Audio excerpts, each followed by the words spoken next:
Under flickering streetlights, America in the 1970s was submerged in an atmosphere of suffocating darkness. Empty streets suddenly turned eerily cold, haunted whispers seeming to echo from somewhere within the indefinite night. Concealed within that terrifying darkness, mysterious eyes followed each step, patiently awaiting the perfect moment to strike. Have you ever felt as though someone was lurking in the shadows, watching your every move as you walked home? Have you ever wondered about those who vanished without a trace? What happened to them, and why were they never found? Welcome to a journey uncovering one of the most chilling secrets in American criminal history. In the 1970s, there was a serial killer who spread unimaginable terror yet remained widely unknown. Over 93 victims, individuals forgotten by society, became the perfect targets for his bloody hunts. His name was Samuel Little. He was not just a murderer, he represented a horrifying wake-up call, forcing us to confront our own terrifying indifference.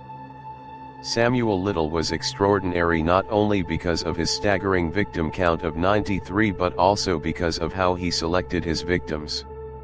Unlike other notorious cases that gained widespread attention, Little specifically targeted society's most vulnerable: homeless women, sex workers, and drug addicts. These were individuals easily forgotten, making them accessible targets without raising significant suspicion or leaving notable traces. This begs the question, why did Samuel Little choose these particular victims?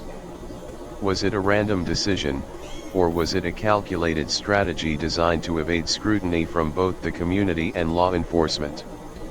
Samuel Little has become a horrifying symbol of an era, prompting critical reflections on social responsibility, awareness, and negligence. Have we truly done enough to protect those who are vulnerable, or has our own indifference allowed monsters like Samuel Little to exist and commit crimes unchecked for decades?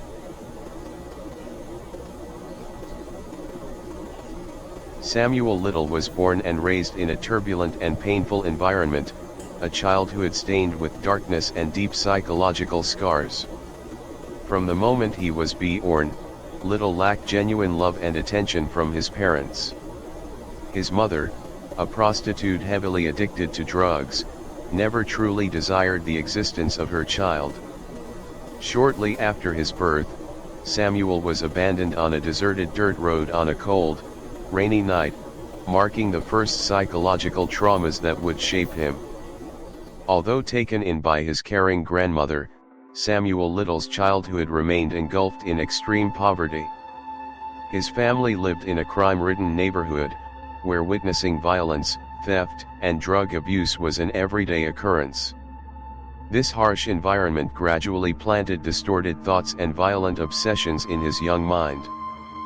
Even more disturbingly, Samuel's childhood was marred by incidents of sexual abuse. The trauma from these violent experiences left not only physical scars but also deeply affected his vulnerable psyche. Psychological studies on criminal behavior indicate that traumatic and abusive experiences during childhood often result in long-lasting psychological wounds, potentially leading to deviant behaviors and serious crimes in adulthood. Samuel Little grew up without any moral or ethical guidance. The traumas of his childhood, combined with a sense of societal rejection, loneliness, and despair, fostered extreme desires for revenge and control. Particularly, early experiences of sexual abuse contributed to his obsession with dominance and power, which later became central to his serial killings. Samuel Little's case is not unique. Many infamous serial killers, such as Ted Bundy and Richard Ramirez, also had troubled childhoods with similar psychological traumas. Ted Bundy, raised in a broken family with limited affection, developed a deeply disturbed personality. Richard Ramirez similarly endured early violence and trauma, later manifesting in serial murders.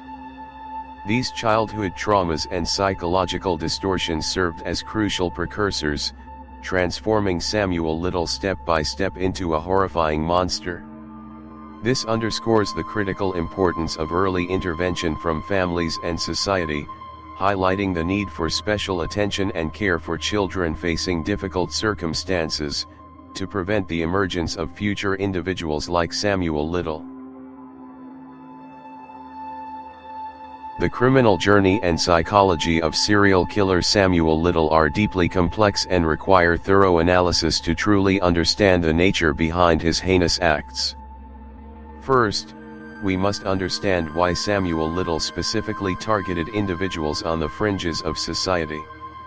His victims were often homeless individuals, sex workers, and drug addicts, people typically marginalized and overlooked by society. For Samuel Little, these vulnerable groups weren't just easy targets, they also helped him avoid significant attention from law enforcement and the community.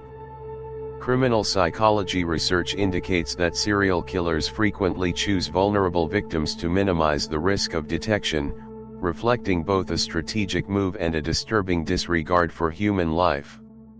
Samuel Little exploited society's indifference and prejudice as a shield to conceal his horrific crimes over several decades. His method of killing, strangulation, was also psychologically telling. Samuel Little consistently chose strangulation to end his victims' lives, not randomly, but deliberately, as an explicit display of his obsession with power and control. Within criminal psychology, strangulation is often interpreted as a direct expression of the killer's desire for absolute dominance, allowing them to closely observe the victim's life gradually fading away. This method clearly demonstrated his distorted satisfaction from directly asserting dominance over life and death, and from watching the victims struggle in desperation. A chilling example illustrating this method is the murder of Mary Broley in 1970. Little first encountered Mary in a small bar in Miami, Florida. Mary, an attractive woman with striking blonde hair, wearing a notable red leather outfit, immediately drew Little's attention. Initially intrigued by her simple gestures such as brushing her hair, crossing her legs, or gently touching her neck, Little's dark instincts quickly took hold. After approaching Mary under a guise of politeness and charm, he convinced her to leave the bar with him to a secluded area. It was there, away from any potential witnesses, that Samuel Little revealed his monstrous nature, methodically strangling Mary with his bare hands. His excitement came not only from the act itself but from the chilling dominance he felt by controlling and extinguishing another human being's life. The 1994 case of Denise Brothers further illustrated Samuel Little's shocking coldness and cruelty. Denise, a woman who had endured numerous hardships in life, became another easy target. Samuel Little gained her trust through a mediator, exploiting her vulnerability. When the moment arrived, Little displayed no hesitation or remorse, only horrifying calmness. He coldly strangled Denise amidst her desperate resistance, and disturbingly, her attempts to fight back seemed to excite him even more, until her final breath ceased. This calm brutality underlines his severe psychological abnormalities and his perverse enjoyment of witnessing the suffering and helplessness of his victims. These chilling details serve not only to reveal the nature of Samuel Little's crimes but also act as a powerful reminder of the importance of caring for vulnerable groups within our society. Society's negligence, prejudice, and indifference inadvertently created an environment that allowed monstrous individuals like Samuel Little to thrive and continue their crimes unchecked. The investigation and resolution of the Samuel Little case was a long, arduous journey filled with significant errors and challenges. For over 4 decades, Samuel Little committed murders continuously without significant detection or suspicion. One critical factor contributing to this was the lack of coordination and cooperation among investigative agencies across various states in America during that time. Indeed, throughout the 1970s to the 1990s, information sharing among police departments from different states was extremely limited, often leading investigations to dead ends. A clear example illustrating this point is the Patricia and Mount case from 1982. Patricia, a young woman, was found deceased due to strangulation in Florida.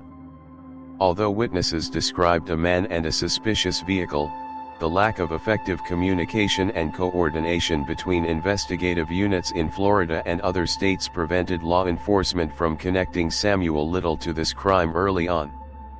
Little was arrested and even brought to trial, but was ultimately released due to insufficient direct evidence.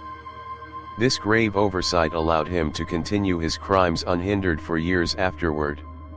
Similarly, the case of Melinda LaPree, a sex worker found dead under similar circumstances in Mississippi in 1982, highlights another critical mistake.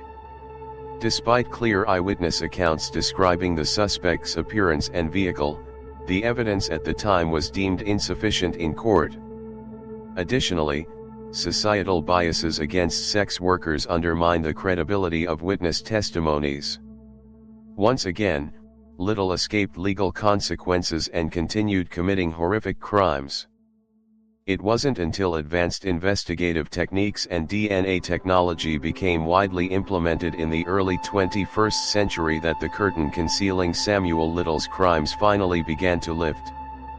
In 2012, DNA collected from Samuel Little in an unrelated case provided a breakthrough in the investigation. Investigators discovered this DNA matched the perpetrator of multiple unsolved murders. This pivotal moment enabled law enforcement to link previously isolated cases together effectively. Most notably, Samuel Little's confessions towards the end of his life provided invaluable information to investigators. Facing old age, illness, and seeking better treatment in prison, Little's psychological state prompted him to admit to his crimes fully. He vividly recalled detailed descriptions of his victims, including their appearance, clothing, and distinguishing features.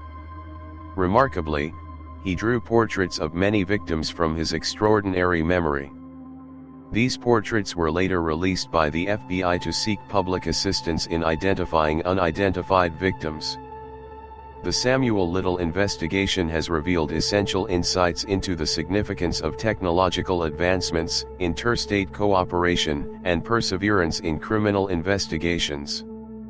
Moreover, it underscores critical lessons regarding the need to avoid investigative mistakes and emphasizes the importance of treating all victims fairly and respectfully, irrespective of their backgrounds or social status.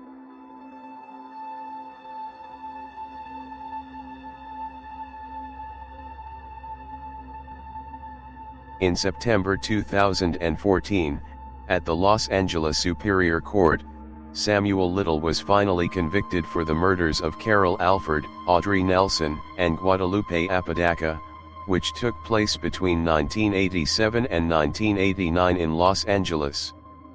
He received 3 consecutive life sentences without the possibility of parole, with the verdict based on solid DNA evidence.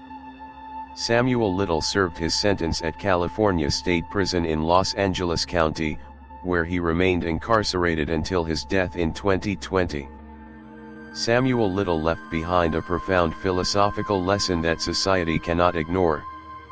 We have learned an important lesson about empathy and compassion. Protecting and caring for vulnerable groups in society is not just a moral obligation but also an effective crime prevention measure to reduce the likelihood of similar atrocities occurring in the future. When society shows proper concern and values every individual, the space for predators like Samuel Little to exploit will be significantly diminished. Moreover, Samuel Little's case serves as a stern warning to law enforcement agencies and the community. Strengthening cooperation among investigative units, effectively utilizing modern technology, and raising public awareness about crime are crucial. Only by doing so can we build a safer society, where every person, regardless of their circumstances, is genuinely protected and valued. Thank you for watching this video on the In Search of X channel. If you found this content helpful, don't forget to like, share, and subscribe to stay updated on our upcoming videos. Feel free to leave a comment below to share your thoughts or suggest topics you're interested in. For now, goodbye, and see you again in the next episode of In Search of X.